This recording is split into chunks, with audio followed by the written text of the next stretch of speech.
Okay, I'm gonna do this this 13 tarot questions thing because I ain't got shit else to do. All right, so 13 tarot 2 questions. First, favorite videos to watch. I like pick a cards. Very easy, very simple. Yeah, pick cards. I find pick cards to be really, really good if you're open to listening to something that may not be fully about you or for you. Like, you know, you gotta like take it not with a grain of salt, but like, come on, there's like thousands of people watching this shit or hundreds of people watching this. Like, not everything that gets pulled in is gonna be about you. But I like pick a cards because there's so many topics that you can do with pick a cards. You can go in pretty much any direction. You can do more astrological, you can do like just spiritual topics in general, you can do like themes, you know. You could do love, you could do spirit animals, you could do chakras, you could do self-healing, you can do like so many things. So like pick cards. I like those. What are my favorite videos to film? I just like filming videos in general. Favorite ones to film would be, I kind of think like the deck reviews. I like the deck reviews, and I do like the book haul things that I do. I like those the most. I think it's just I like sharing ideas about physical objects. I do like the videos where I'm like just talking about topics in general, but I like the reviews of like decks and stuff like that because I try to keep them short. But like, I don't know, like there's some nugget in there. My least favorite videos to watch, overly intellectualized ones, videos that are like, you know, 50 minutes long, like really long videos of us just discussing a book. I can't do it anymore. I like the intellectual conversation, but I kind of feel like as a consumer of tarot, I'm a pick a card consumer.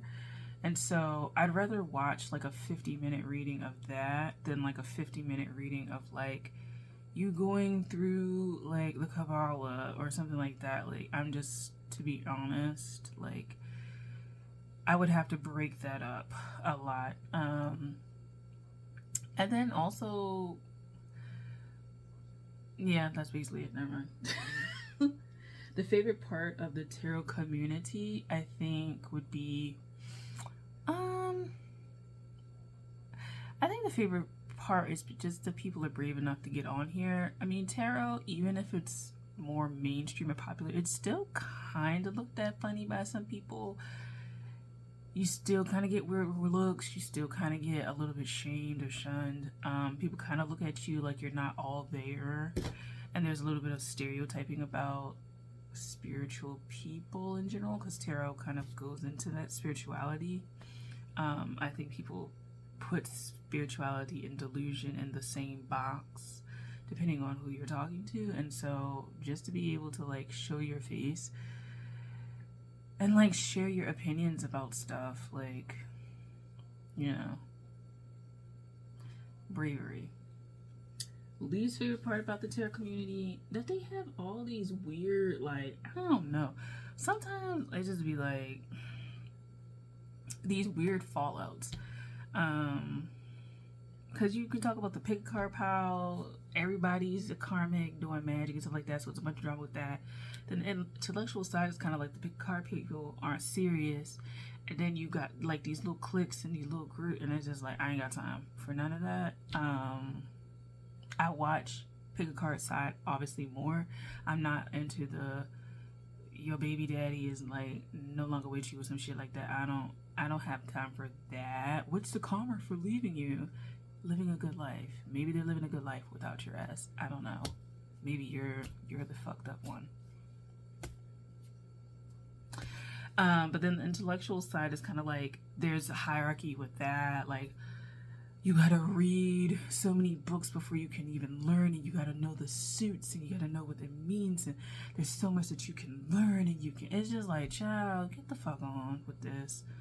Like, not everyone is going to be intellectual in that way with tarot.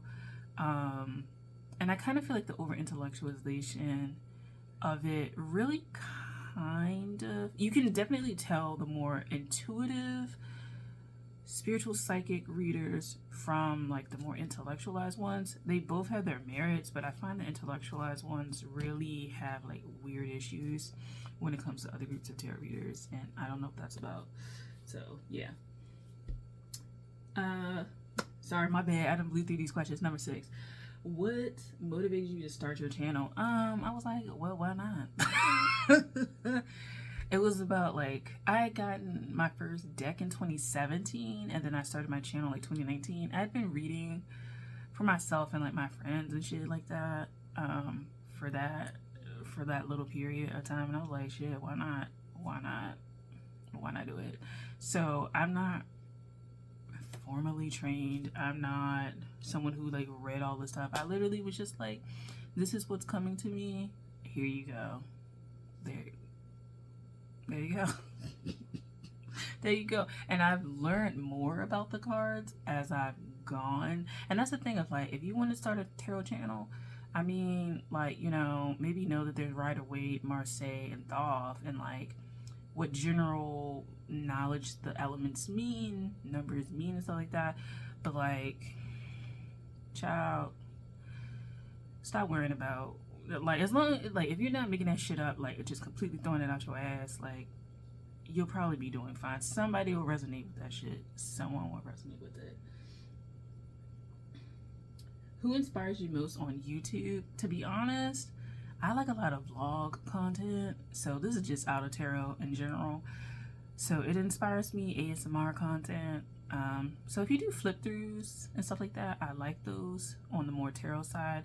Flip throughs, deck hauls. I do like pretty decks. I like looking at the art of it. I think, to be honest, you could buy a bunch of decks and that'd be your art gallery right there. People will pay to see like out of print stuff. That's a money maker for someone. So yeah, I don't have a specific person for number 7, but yeah. Number 1 thing you would change about the YouTube tarot community. I'm not really topics of diversity. When it comes to more like the visual diversity of people, that's not really a thing for me. I'm not really caught up on that. I think more tarot systems, people reading more readings than zodiac, more readings than stuff like that. Like, I think things like that, collective readings, let's zhuzh it up a little bit, and then even pick a cards, like there's more readings and like love readings, stuff like that, even like self-love readings at the decenter. I don't know, like I just feel like we could pick fresh topics, and I feel like there is a thing of like censorship on YouTube or whatever, and I feel like some people also aren't willing to go there with the topics that they are willing to talk about with tarot. Like, so I would like to see more systems. Like, I'm a planetary reader. I would like to see more people not necessarily read by planet if they don't want to, but like different systems. If you are Native American and you want to read by like the 4 seasons or some shit like that, like why not? Like, why don't you do that? If you want to read by color, do that. Like, in the future, I want to read by like sound, like notes, like, you know what I'm saying? Sound notes. By crystal, shit, I don't know, like, you know, stuff like that. Do your own thing, because people will be drawn to it. Number 1 advice for other creators, new people starting out a channel: just do it. Just go ahead and do it. I would say, like, visuals and stuff like that can draw people in, but that's not necessarily an indicator that people will watch your shit.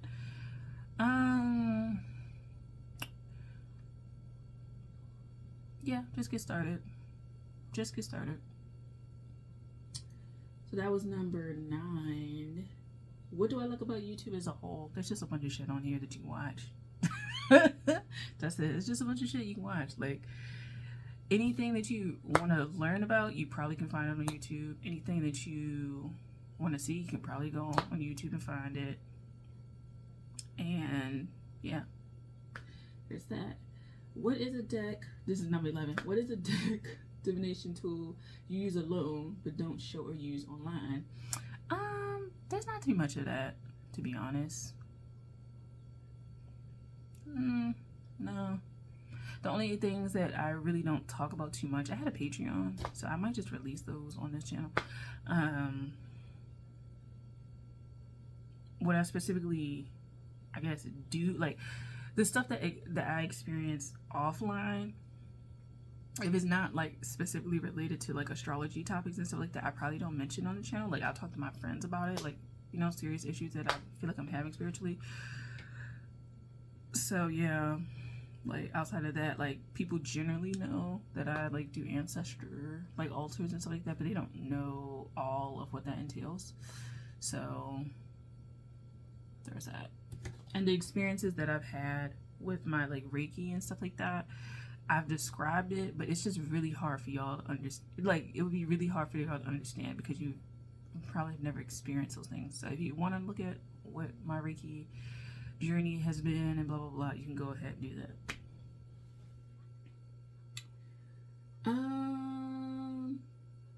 Was that 11? My bad. Number 11. So number 12. What is a deck you want but won't buy because you don't support the creator or publisher? To be honest, I'm not that attached to like accounts and stuff like that, following people, and I don't really stay up to date with what has happened. So the more intellectual side, I'm just gonna say the more intellectual side of YouTube has more conversations about this than the side that I'm actively on most of the time. But I also just don't follow artists like that. Like, I have a bunch of people saved on my laptop, but I'm not following them on Instagram, so I don't really know what controversies come out. Like, I don't know when they make this long. I just didn't know. I didn't know that I offended so many people. Like, bitch, just take this shit off. Like, just stop. Like, you know the people, they be making the long drawn thing and then the music be playing in the background and some shit. I ain't got time. Like, I don't know.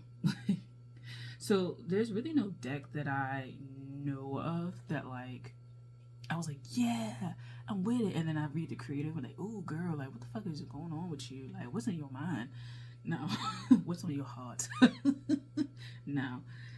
So that's number 12. The last one, what has been your most memorable experience being a part of Tarot Tube? I don't know, the fact that I'm still here since 2019. I took a break in like 2020 because, I mean, everything was just going to shit, wasn't it? My life was going to shit on a personal level, and then like the world was going to shit. So the fact that I'm still doing this, because like I've shifted quite a few times what I've been doing, and yeah, so the fact that I'm still in this bitch. That's it. All right.